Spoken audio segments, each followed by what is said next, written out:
dobra sta prijatelja, vedno le naprej na zelene travnike.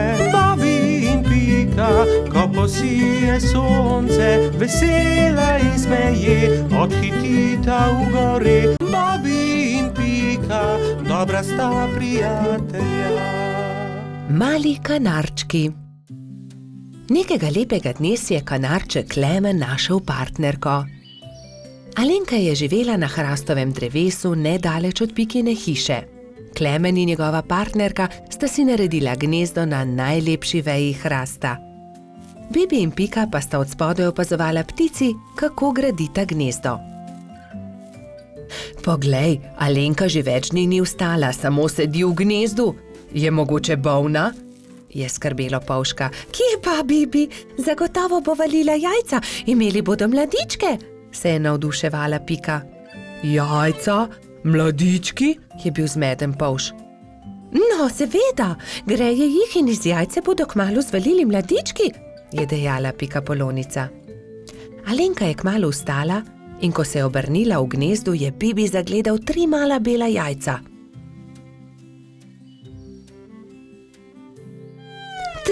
Trije mladički bodo, je veselo stekel k Piki. Nekega jutra se je zaslišalo razburjeno čivkanje na hrastu. Hura, izlegli so se mladiči, je vzkliknila Pika in se od veselja objela z Bibijem. Ali jih lahko pogledava? Je vzburjeno Pika vprašala Klemena. Seveda, ampak bodita previdna, ker so še zelo majhni in nemočni, je rekel ponosni oče. Klemen je odnesel na hrbtu Bibija in Piko in ju izkrcal poleg gnezda. Kako so lepi, je veselo rekla Pika. Polž in Pika Polonica sta nežno pobožala mlade kanarčke. Mali ptički so hitro rasli, kmalu so se začeli učiti letenja. Alenka jih je pridno učila in vsak dan so bili bolj napredovali. Gremo po hrano, bodite previdni, je rekel Klemen. Da ne bi slučajno sami izleteli iz gnezda. Majhni ste še, zato lahko letite samo v najinem spremstvu, je dodala Alenka. Ampak najmlajši mladiček se ni držal dogovora. Daj no, ja že dobro letim, bom poskusil sam, je rekel in vzletel. Ne smeš, sta čivkala druga dva, vendar ga nista uspela zadržati. Ko sta se vrnila starša, sta 2 mladička nervozno postopala v gnezdu. Odletel je najin bratec, sta jokala oba. Joj, pa tako majhen je še, le kaj se je zgodilo z njim, je prestrašeno kričala Alenka. Kričanje sta zaslišala tudi Bibi in Pika. Takoj sta odhitela iskat potepinskega mladička. Iskali so ga povsod, iskali so ga v hribih, na planinah, ob jezeru, v gozdu, na travnikih, ampak nikjer ga niso našli. Počasi se je stemnilo. Kako naj ga iščemo v tej temi? Je vprašala Alenka in začela grenko jokati. V tistem hipu se je prižgala posebna luč na nebu. Cela gruča kresničke prihitela kanarčkom na pomoč. Mi bomo svetili, zagotovo ga bomo našli, so dejali soglasno.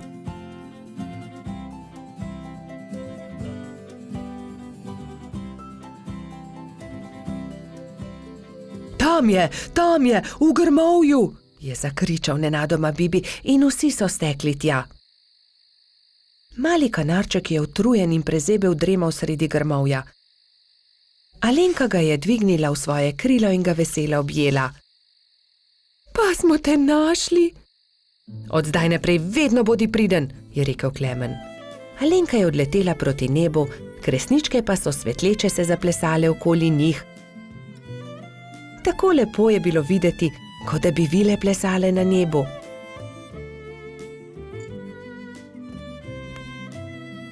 Družina kanarčkov pa je kmalu legla k počitku. Alenka je pod svojimi krili grela mladičke. Lahko noč, ptički, je veselo šepetala Alenka. Bobby in Pika, dobra sta prijatelja. Balon. Nekega poletnega popoldneva je v gozdu nastala nevihta. Pika, Polonica Pika in polž Bibi sta to opazovala z okna pikaste hiše. Preteča nevihta je vrtinčila, obračala drevesa, poškodovala hiše, dež pa je padal kot iz škafa. Ko je dež končno prenehal in je veter utihnil, sta si dva dobra prijatelja ogledala gozd. Poglej sem, Pika, to drevo je izruvala nevihta, je vzkliknil Bibi. Moje cvetje pa je obral dež? Je vzdihnila Pika. Pika, Bibi, pridite hitro, pomagajta, nekdo leži na travniku, je pritekla kobilica Skokica. Na travniku je res nekdo ležal poškodovan, neka hroščica. Joj, kaj se je zgodilo s teboj, kako ti je ime, kdo si ti? Je v eni sapi vprašala Pika. Jaz sem Neli, hroščica, živim zgoraj na vrhu hriba, pa me je nevihta odpihnila in sem se udarila v glavo. Krila so nemočna, ne znam leteti, ne vem, kako bom prišla domov, je jokala Neli. Dvignili so Neli in jo odnesli v Skokičino zeleno hišo. Ne boj se, je na koncu rekla Pika. Pomagali ti bomo priti domov.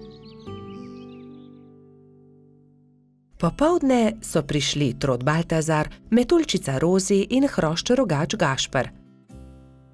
Vsi so razmišljali, kako bi lahko Neli pomagali vrniti se na vrh hriba. Najboljši bi bil balon, je rekel Gašper. Ampak iz česa naj ga naredimo, ta balon, je vprašal Bibi. Iz odeje vzglavnika rjuhe, je predlagala Rozi. In iz zaves pa brisač, je dodal Gašper.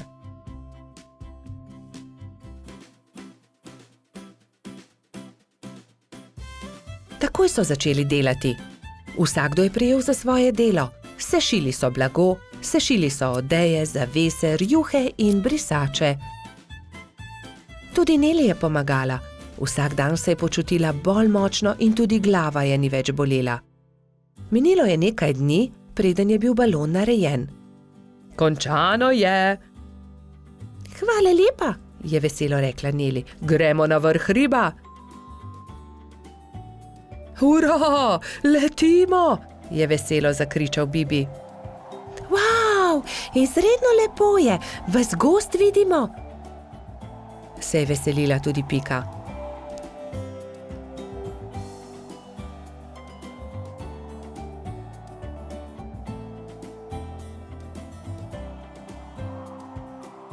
Kmalu se je začelo temniti. Ko so prišli do hriba, je Neli vzkliknila. Hurra, doma sem, hvala. Če želite, lahko do jutra ostanete pri meni, ravno danes bodo zvezdni utrinki. Z veseljem ostanemo, so enoglasno odgovorili. Neli je pogostila svoje nove prijatelje s čajem in z okusnimi slaščicami. Po večerji so posedali pred Nelino hiško na vrhu hriba. Sedeli in čakali, da se prikažejo zvezdni utrinki. Hurra, zvezdni utrinek, je navdušeno vzkliknil Bibi. Tudi jaz sem ga videla, je potrdila Pika. Tudi jaz, je dejal Gašper.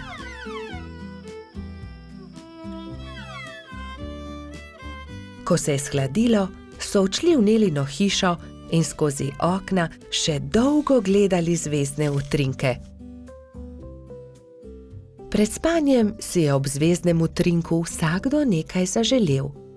Neli to, da bi se še kdaj lahko srečala s svojimi novimi prijatelji. Bobby in Pika, dobra sta prijatelja. Lutkovna predstava. Nekega poletnega jutra je polž Bobby vznemirjeno potrkal na Pikina vrata. Danes bo lutkovna predstava, pohitiva, pokličiva tudi Rozi in Bajsija. Bobby in Pika sta najprej potrkala pri Metuljčici. Rozi, budnica, pridi hitro, danes bodo nastopali komarji. predstavili bodo Sneguljčico. Ustavili so se tudi pred hišo koloradskega hrošča. Bajsi, halo, pridi, gremo na travnik, na lutkovno predstavo. Vendar Bajsi ni odprl vrat. Bajsi, zamudili bomo, pohiti. Se je vznemirjal Bobby, vendar odgovora ni bilo. Rozi je bojazljivo pritisnila kljuko in pokukala v hišo. Koloradski hrošč je še ležal v postelji. Bajsi, pohiti, hitro se oblici, moramo na pot. Jaz ne grem, ne, trebuhu imam polno pik, po noči me je nekaj čisto popikalo, zelo me srbi. Se je cmeril Bajsi. Pokaži, naj pogledam ti pike, Se je oglasila Pika. to niso piki, to so norice. Je ugotovila Pikapolonica. Ni se treba prestrašiti, tudi jaz sem jih že imela, 1000 pik sem imela. Grem po doktorja Sovo, je rekla Pika. On ti bo povedal, kaj moraš narediti. Kmalu je prišel doktor Sova. Temeljito je pregledal Bajsija. Res so norice. Norice so nalezljive. Ne moreš iti na lutkovno predstavo, Bajsi. Nalezljive, jih bodo dobili tudi Bobby, Pika in Rozi. Ne, norice vsakdo dobile enkrat. Oni so jih preboleli že lani. Najpomembnejše je, da pik ne smeš praskati.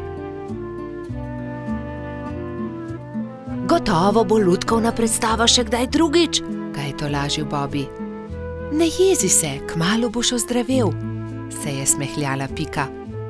Prijateljčki so se poslovili od Bajsija in se odpravili na lutkovno predstavo. Na travniku je že stal paravan. Lutkovno druščino je sestavljalo 5 komarjev. Kmalu se je razprla zavesa in program se je začel.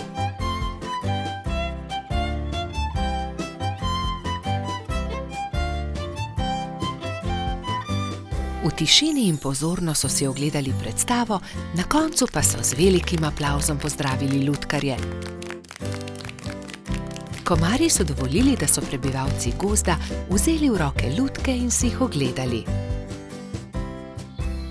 Škoda, da Bajsi ni mogel priti z nami, je žalostno dejala Pika, medtem ko so hodili domov. Gotovo bi mu bilo zelo všeč. In kako bi bilo, če bi mu predstavo zaigrali mi? Se je nenadoma oglasila Pika. To je zelo dober predlog, Pika, je dejala Rozi. 3 prijatelji so se lotili dela v pikčasti hišici. Rozi je narisala palčke, Pika Sneguljčico in kraljeviča, Bobby pa mačeho. Risbe so izrezali in nalepili na palice za krvavice. Ko so končali, so se prikradli pod Bajsijevo okno in potrkali. Koloradski hrošč je rado vedno odprl okno. Začenja se program, je veselo zavpil Bobby in so že začeli zgodbo.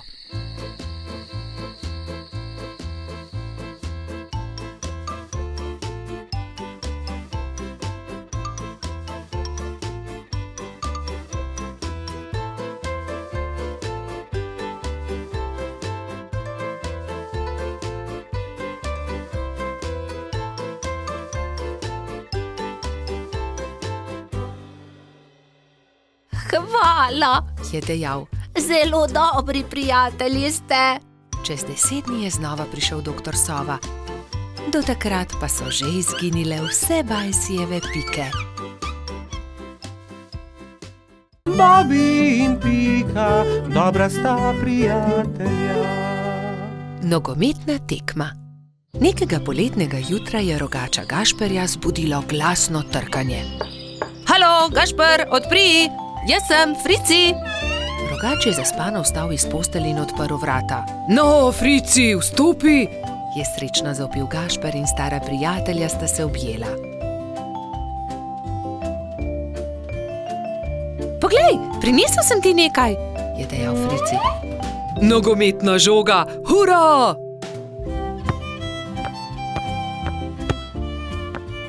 Ampak za nogomet potrebujemo moštvi. Ga je opozoril Frici. V redu, sestaviva ekipi. Povejva vsem, je predlagal rogač. Po zajtrku sta se Gašper in Frici odpravila na pot. Potrkala sta pri vseh. Obhodila sta vse hiše in ko sta prišla do konca gozda, sta se zbrali dve ekipi. Za sodnika so izbrali Alfonza. Sešimo jim barvaste majice, je predlagala Lili. modre so za eno ekipo, rdeče za drugo. Nogometaši so vadili ves teden. Te smo sešile za vas?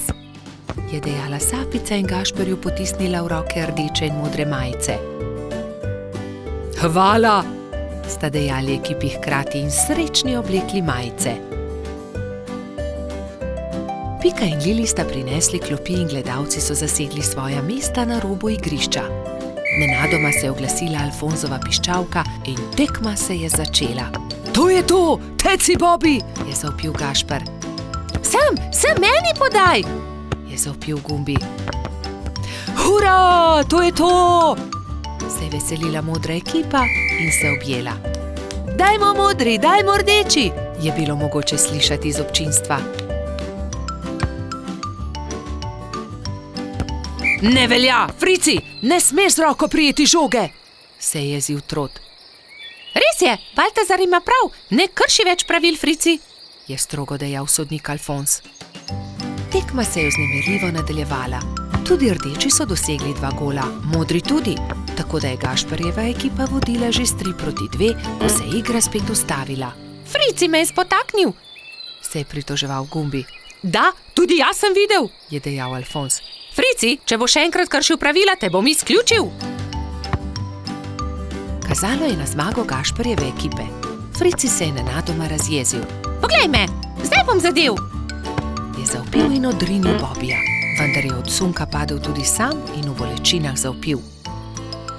Moja roka, joj, moja roka. Vsi drugi so stekli k njemu.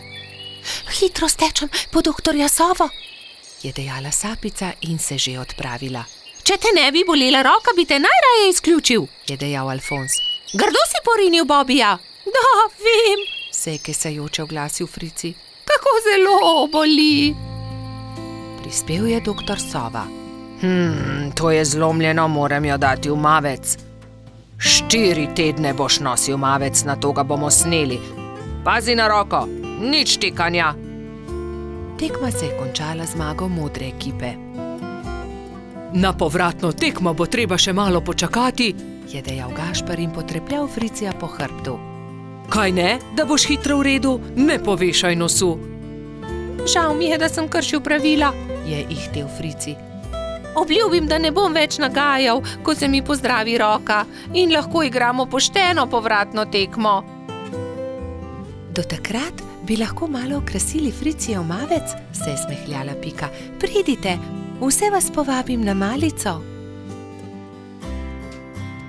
Prijatelji so se zbrali v Pikini pikčasti hiši. Vzeli so najprej flomastre in z lepimi slikami poslikali kozličkov mavec. Ko ga bo doktor Sova snel, ga bom obdržal za spomin, je izjavil Frici.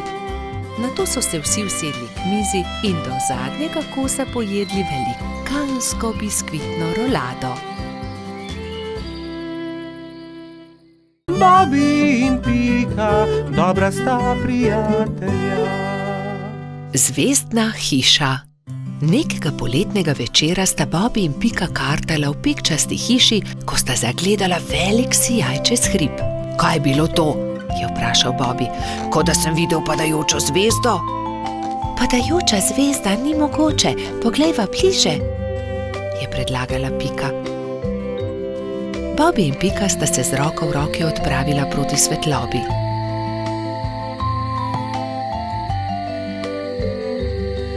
Poglej, Bobby, tam! Polžu so ostala odprta usta od začudenja. Na vrhu hriba je stala hišica v obliki zvezde. Kako je prišla sem ta hiša? Do zdaj ni bila tukaj, je šepnil Bobby. Ostani tukaj, jaz pa grem hitro povedati drugim, je šepnila Pika in že odletela poklicat Baltazarja, Rozi in Gašperja. Ko so bili vsi skupaj, so počasi upali stopiti bliže skrivnostni hišici. Gašper je potrkal. Sramežljivo lepo dekle je pogledalo izza vrat. V laseh, ki so ji segali do tav, so se bleščale zvezde, zlata krila so se ji bleščala v temi. Bobby jo je ogovoril: Kako si prišla sem? Kdo si?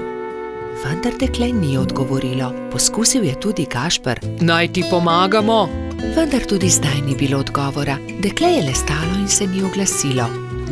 Dobro, če ne poveš ničesar, potem ne povej, se je kujal Gašper. Pridite, pojdimo domov.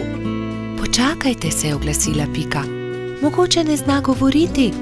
Ne zna govoriti? So se čudili drugi. Pika je pobrala palico, narisala zvezdo na zemljo in palico smeje pomolila dekletu. Deklica je boječe segla po palici, vendar se je lotila risanja. Harfa? Majhna harfa? Je vprašala Pika in dekle je pokimalo. Si jo izgubila? Je vprašala Rozi in dekle je pokazalo na okno. Je padla skozi okno, se je oglasil Bobby in dekle je znova prikimalo. Ne razumem, je zamrmral Baltazar. Jaz razumem, se je delala pametno Pika. Živi skoraj na nebu, vendar je njena harfa padla skozi okno, zato je prišla dol, da jo poišče. Potem ji pomagajmo, je rekel Baltazar. Ne boj se, poiskali jo bomo, so dejali vsi in se odpravili v gozd iskat inštrument.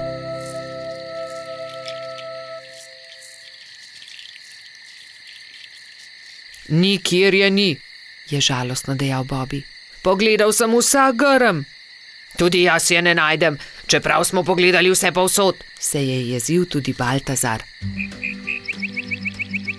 Pogledala bom tudi zgoraj na višini, je dejala Rozi, razprla krila in odletela gor. Tu je, našla sem jo, je po dolgem času zavpila metuljčica. Iz gnezda kanarčkov je dvignila majhno zlato harfo.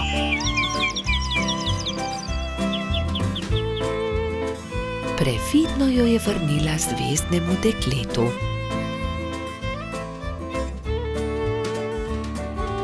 Dekle je odšlo v hišo in zaklenilo vrata. Iz las je vzela drobno svetlečo zvezdo in jo dala Rozi. Meni jo daš? Je presenečeno vprašala metuljčica in zvezdno dekle je pokimalo. Stopila je k oknu in podrgnila harfo. Ob mehki glasbi se je zvezdna hiša počasi začela dvigati. Odletela bo na nebo, se je čudil Bobby. Na koncu je bila že tako majhna, da niso niti vedeli, katera je med velikimi zvezdami. Škoda, da je odšla, je vzdihnil Gašper. Rozi je zelo pazila na zvezdo. Shranila jo je v okrasno škatlo in si jo vpela v lase le ob posebnih dneh. Takrat se je vedno spomnila zvezdne deklice, ki igra na harfo nekje na nebu v svoji zvezdni hišici.